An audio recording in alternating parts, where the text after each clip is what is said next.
തൊടുപുഴയിൽ വീടുകളിലെ വൈദ്യുതി കണക്ഷൻ വിച്ഛേദിക്കുന്നത് ഒഴിവാക്കാൻ നടത്തിയ ചർച്ച പരാജയം. അമിത വൈദ്യുതി ബിൽ വന്നതിനെ തുടർന്നാണ് KSEB കണക്ഷൻ വിച്ഛേദിക്കാൻ നീക്കം നടത്തുന്നത്.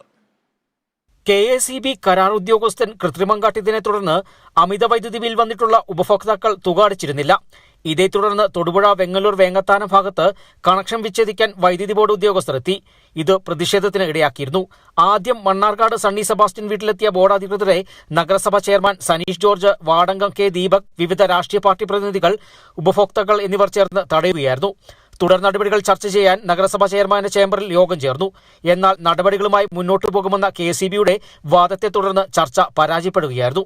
KSEB ബോർഡുമായിട്ടും അതുപോലെ തന്നെ ജനങ്ങളുമായിട്ടും ജനപ്രതിനിധികൾ ഉൾപ്പെടെ ചർച്ച നടത്തി. ആ ചർച്ചയിൽ ബോർഡ് നടപടിയുമായി മുന്നോട്ട് തന്നെ പോകുന്ന പറയുന്നത് ഡിസ്കണക്ട് ചെയ്യും, ആ ഒരു നടപടിയായിട്ട് മുന്നോട്ട് പോകുന്നു പറയുന്നു. യാതൊരു രീതിയിലും അത് അനുവദിക്കില്ല എന്ന് ഞങ്ങൾ പറയുന്നു.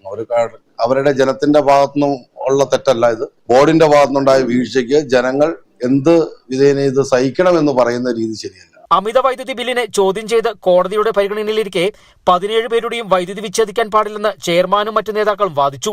ഡീൻ കുര്യാക്കോസ് MP ഈ വിഷയം അറിഞ്ഞ് ഡെപ്യൂട്ടി ചീഫ് എഞ്ചിനീയറുമായി ബന്ധപ്പെട്ടുവെങ്കിലും നിർദ്ദേശം തള്ളുകയായിരുന്നു. Bineesh Antony, Kerala vision news, Idukki.